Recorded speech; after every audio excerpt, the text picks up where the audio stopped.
Hi everyone, and welcome to the sky this month for November 2025. My name's Paul Martinaitis, and this show is brought to you by the Astronomical Society of South Australia. So it's a great time to be out observing this time of year as we're getting towards the end of spring and into summer. It's getting a little bit warmer, which is nice, and there's a lot going on in the sky, particularly in terms of the planets. In fact, in one night, it's possible to see all of the planets at the moment except for Venus. So we'll talk a bit more about that later on in the show. In particular, Saturn is still well placed for observation. Neptune is just a little bit nearby, just coming out of opposition last month. And also Uranus is coming into opposition on the 21st. So we'll talk more about all of those planets later on in the show. But for now, we'll begin with a tour of the sky. So we're looking at the night sky as it'll appear around mid-month, 15th of November at 10 p.m, so after the end of astronomical twilight. So looking towards the west, firstly, we can see that the winter constellations of Scorpius, that is already mostly set below the horizon, soon to be followed by Sagittarius. So if you want a last look at some of those lovely globulars or nebula in Sagittarius, definitely do it now in early November and as early in the evening as possible before it gets too low towards the horizon. Looking further up towards the zenith, we have Aquarius. So Aquarius has got a lot of fine objects in it, including, of course, the Helix Nebula and also the Saturn Nebula 7009, which technically crosses the border into Capricorn. And we concentrated on some of those objects in Aquarius and Capricorn in the September show. So if you missed that, I invite you to go back and look at the deep sky section of the September show to get some more information about those objects. Looking further up still towards the zenith, we can see that Grus is very well placed as well, which contains, of course, the Grus Quartet, amongst many other fine galaxies. And Sculptor is also really right up, optimally placed at the moment for observation. So some of those great galaxies, such as 253, NGC 55 and 300, are now really at their best for the year. Looking northward now, and we can see that this part of the sky, of course, is dominated by that great constellation Pegasus. In particular, the center of Pegasus, the so-called Great Square, is unmistakable.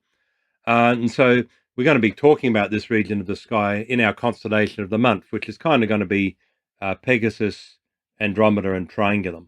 And we'll look at just a couple of the best objects in that region of the sky, including, of course, the Andromeda galaxy and the Triangulum galaxy M33, which never really, unfortunately, rise very high for us, but this time they are pretty much as high as they're going to get. So it's a great time to get a good view of these lovely northerly objects. Looking a bit further up, we see that Saturn and Neptune as well, which we can't see in this chart, which is just a couple of degrees nearby, are still quite well placed for observation between the circlet of Pisces and the head of Cetus there. Turning east now, so we're looking at the constellations that are kind of rising at this time of night, and we can see that, of course, moving into late spring, the great summer constellation of Orion and Canis Major are now appearing above the horizon. So that's something to look forward to. And of course, if you wait and you're still observing later on in the evening, you can start. Don't have to wait for summer. You can start observing some of the wonderful objects in those constellations right now. Looking a bit over to the left, we see there's, of course, Taurus. The brightest reddish star in Taurus is Aldebaran. And there's the Pleiades. So, as we mentioned earlier, Uranus is coming to opposition on the 21st of this month. So it's a nice time to be observing that planet. And it's relatively easy to locate because you can see there it's located quite close to the Pleiades. So we'll take a closer look at that shortly in the show. Just above Orion there, we can see Eridanus, which is, I think, the second longest constellation, and that snakes its way all the way across the sky, past the zenith, and then into the southerly part of the sky, ending up, of course, in Achernar. There's also Fornax. So we saw before Sculptor is really near the zenith, and so is Fornax. So a lot of great galaxies in the Fornax cluster. The best of those, of course, is that great barred spiral, 1365. Looking towards the south now, and we can see there's Canopus just starting to get a little bit higher now in the sky. So something to look forward to a little bit later on is, of course, the Argo Navis constellations of Carina, Puppis, and Vela. So they're starting to rise now as the night goes on. And then as we get into summer, mid to late summer, they'll be up nice and high in the sky relatively early in the evening. So that's something to look forward to. There's Achernar. So we saw before how Achernar Eridanus starts in Orion in the eastern sky, snakes its way all the way across, and of course it terminates here in Achernar. Looking a bit further up too, there's a large Magellanic Cloud that's actually getting quite well placed now for observing some of the fine objects in there. And there, of course, is a small Magellanic Cloud with that great globular 47 Tuck. So we'll now take a look at the lunar calendar for November 2025. So, of course, we're into daylight savings now. So all of these times are Adelaide daylight savings time. So on the 1st of November, darkness begins at around 21:18 and goes through to 4:41 in the morning. By the end of November, we're starting to have to begin observing quite late. Darkness will begin at around 21:56 and go through to 4:13 in the morning. So the moon phases for November will be on the 5th will be full moon. Last quarter will be on the 12th. New moon will be on the 20th, and first quarter will be on the 28th. Looking at the solar system now, and we'll begin by taking a look at the inner planets and Mars. So firstly with Venus, that's pretty much lost in the dawn twilight, and as the month progresses, it's going to move into conjunction behind the sun. So it's the only planet at the moment which is not observable. And it will reappear later in the year as an evening object. Mars and Mercury, it's a similar story, but they're still observable. So as November goes on, Mercury is going to move into conjunction in front of the sun. And Mars will also be lost in the evening twilight. So last chance to get a good look at a reasonable look at these two planets. And if you want to do so, you'll want to catch them just after dusk earlier in the month. Turning now, zooming out a little bit and turning now towards the outer planets. And this is really where all the action is at the moment. So firstly, we can see Saturn is still quite relatively close, having just passed opposition in September. And also Neptune. And you can see that Saturn and Neptune are still quite well aligned in their orbits from our perspective. So they appear very close together in the sky as well from our perspective, which makes Neptune a little bit easier to find. So we'll talk quite a bit more about those two planets shortly. Then moving around further anti-clockwise, we can see that as we go on to the 21st of November, we can see that the Sun and the Earth and Uranus are perfectly in line. So in other words, Uranus has come into opposition. So that will be at its largest and brightest for the year, and an excellent opportunity over the coming couple of months to take a look at this planet as well. And finally, there's Jupiter. Still already, even though we're still a reasonable distance away from it, we're heading towards its opposition, I think, in late January or early February next year. Already quite large, I think around 45 arc seconds or so, but you will have to get up just before dawn to get a good view of it. But as we get into December and, of course, January, it'll become much better place to take a look at it earlier in the evening. So as we saw, Mercury and Mars are both starting to get lost into the evening twilight as the month progresses. So Mercury will start up a little bit higher than Mars and then move slowly towards the horizon as the month progresses. And in fact, on the 13th of November, they'll be at their closest, just a couple of degrees from one another. Mars, of course, I would consider at this point just a naked eye object or maybe a binocular object. Certainly won't see any detail on it now, unfortunately, as it's just far too far away and therefore too small. Mercury, on the other hand, might make a nice sight in binoculars or a small telescope if the seeing is good enough. In particular, at this time of the month, it's a lovely slender crescent shape, so it's always nice. Um, you can usually see it if the conditions are reasonably good through a telescope, and you might be able to do it with binoculars as well, provided that you either mount them on a tripod or maybe rest your arms on the bonnet of the car or the like to stop the shaking. Taking a look now at Jupiter. So Jupiter at the moment rises at around midnight at the middle of the month, and it transits at 5 a.m. in the morning. So to get a reasonable view of it, you'll probably have to look in the pre-dawn hours. And even though we're a couple of months away from opposition, um, it's still around 32 arc seconds in diameter and very bright at magnitude minus 2.4. Returning back now to the evening sky, so this shows you how the sky will appear at around 11 p.m. So we can see over to the left here we have Saturn, and very nearby is Neptune. So Saturn is currently transiting at around 9 p.m. in the evening and sets at 3 a.m. So that's really well placed at the moment. Still around 18.5 arc seconds in diameter and quite bright at magnitude 1.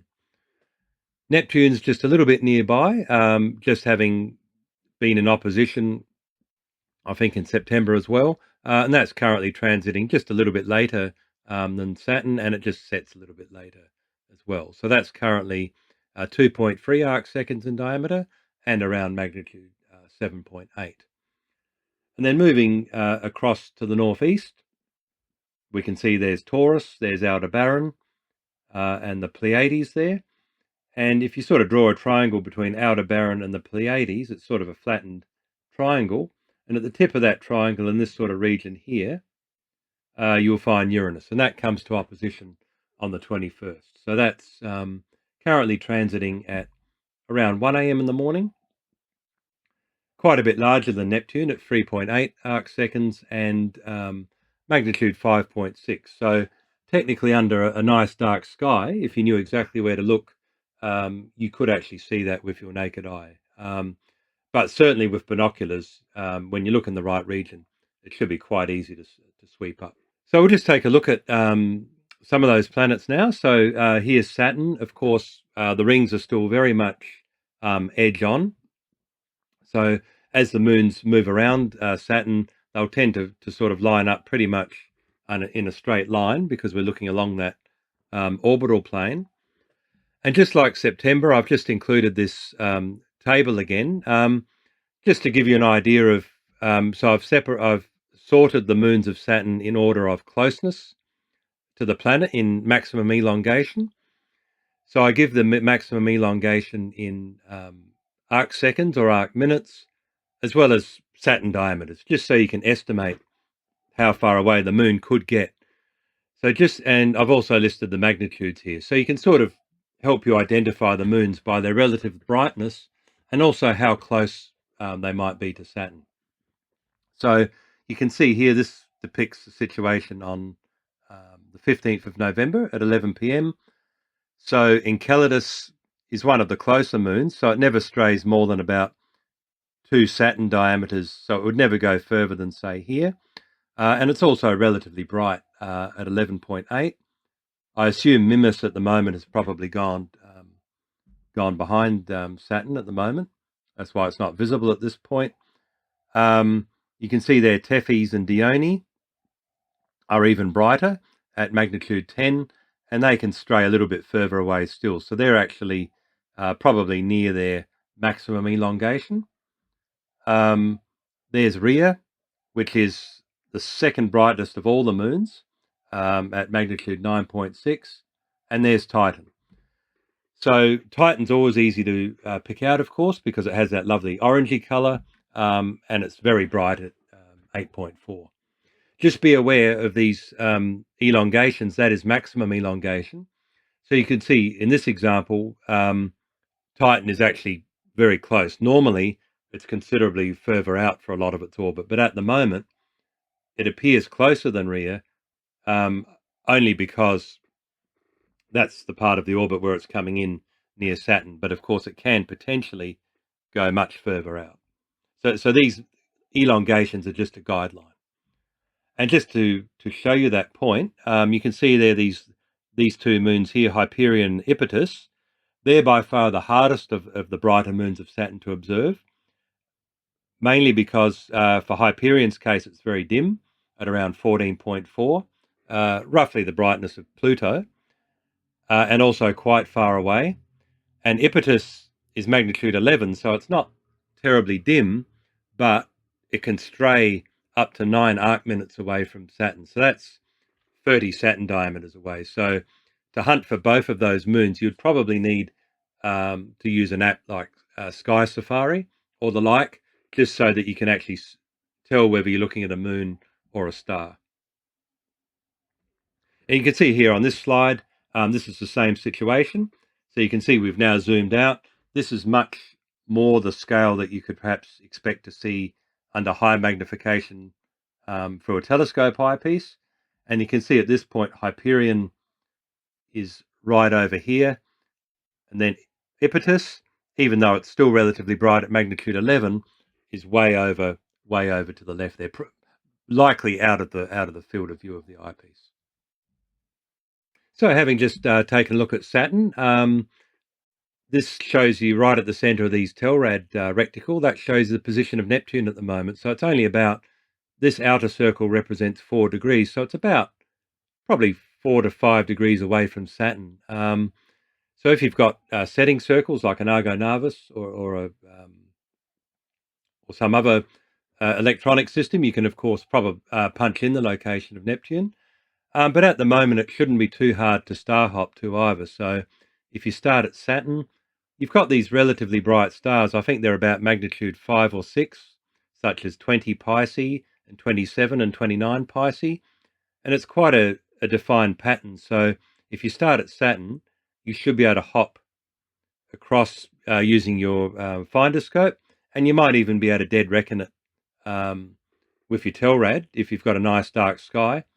And then if you sort of scan around with a wide field eyepiece, sort of in a spiral sort of pattern, just gently moving your scope, you should be able to sweep up Neptune. So Neptune, you'll know when you've got it, it will appear as on a nice steady night at least, a beautiful blue color. And unlike the stars around it, you'll see it'll have some sort of diameter with a tiny little blue ball. I'm a big fan of looking for Triton, Neptune's moon. So this shows you a simulated view of Neptune through my 12-inch telescope at around 270 times. And I think Triton's always a great and very rewarding observation to make. It's by far the furthest moon in the solar system that you can readily see visually through an amateur-sized telescope. It's not too dim. It's at magnitude 13.5, which is not too bad. And it does appear, as you can see here by the scale of this field of view, it does appear very close to Neptune. So again, I've provided you with this table here, which shows you the elongation directions of Triton, because it always helps to know which direction of the planet to look at, because sometimes you might even have to use averted vision to see it. So, for example, on the 1st of November, it'll appear on the southern part of Neptune, sort of in this region. And then by the 4th of November, it'll appear on the north and so on. In between those dates, it will either appear on the east or the west. And to tell what direction you're looking at in the eyepiece is quite straightforward. You just allow Neptune to drift across your field of view. If you've got a driven mount, just switch off your mount. The direction that Neptune drifts in will always be west.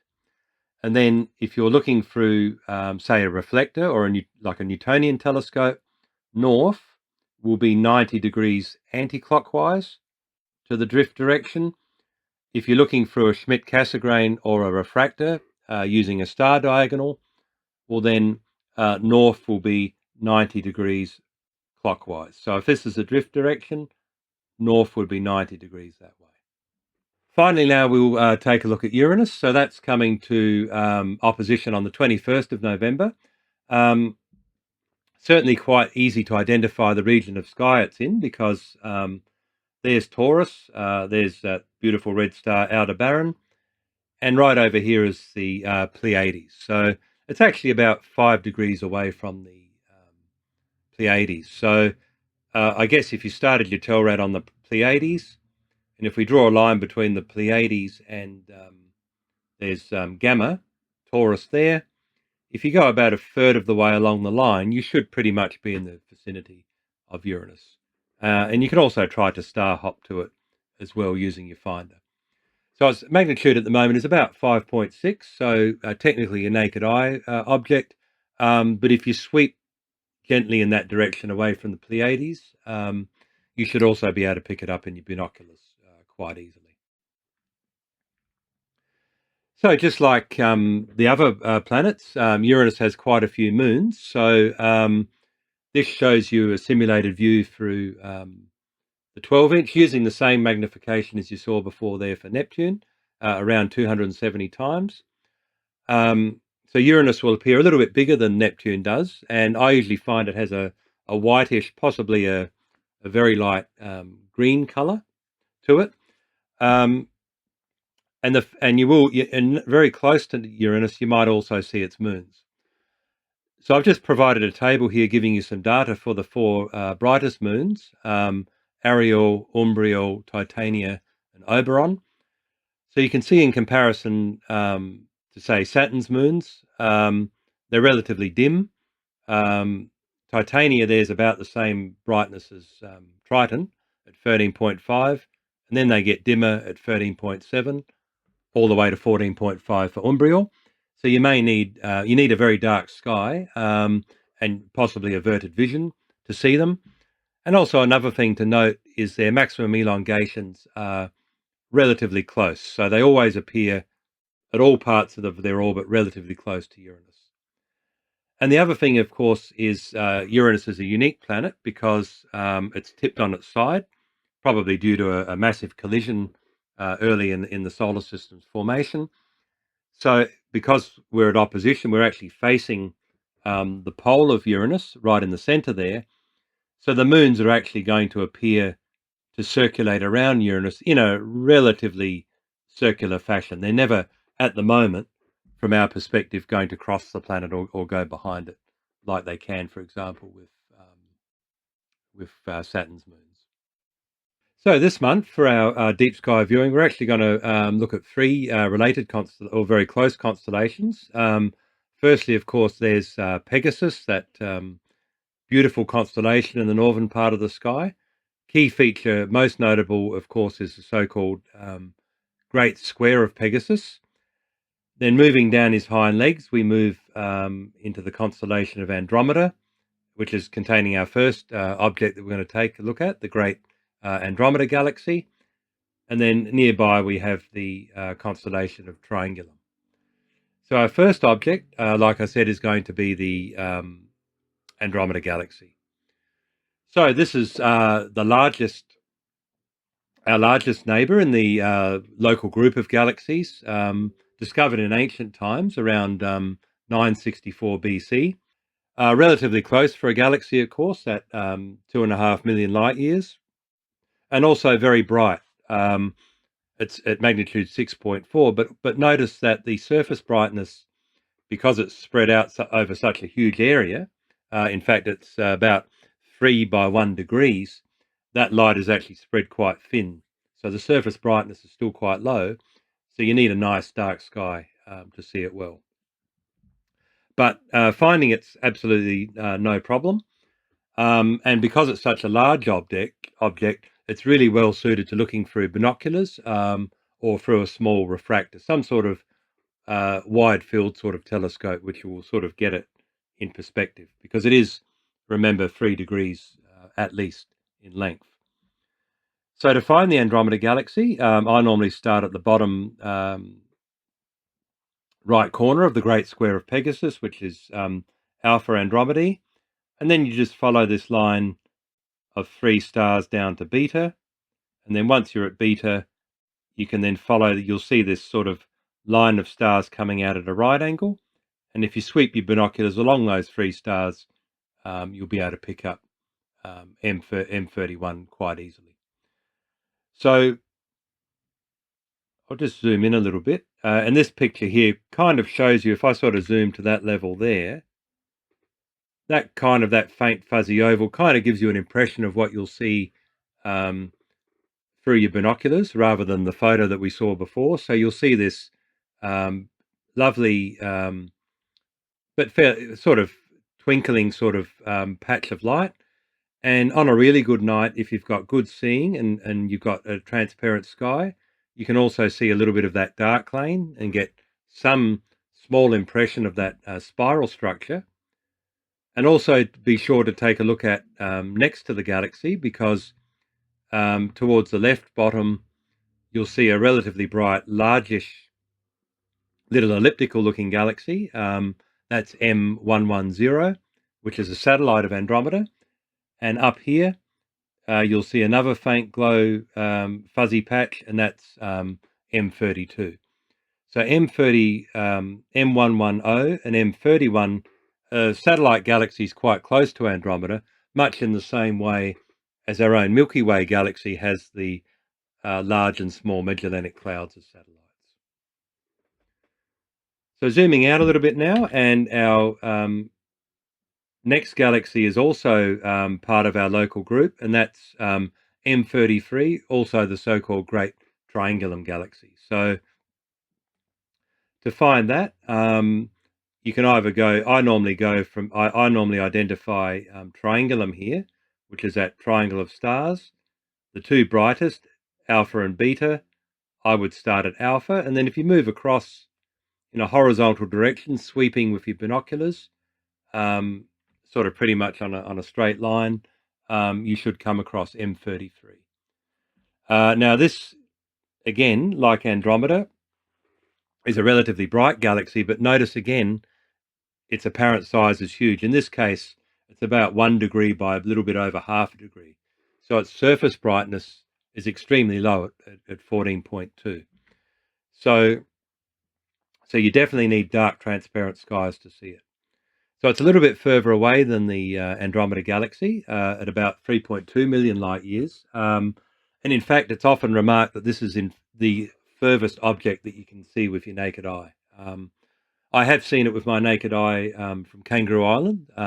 It wasn't too difficult to see once I knew where to look. So if you had a really dark sky, nice fun thing to do is look for it in your binoculars first, identify exactly where in the sky it is, and then take the binoculars away if you're nice and dark adapted, see whether you can actually spot its glow with your naked eye. And if you can, congratulations, you're one of the few people to see something that is over 3 million light years away.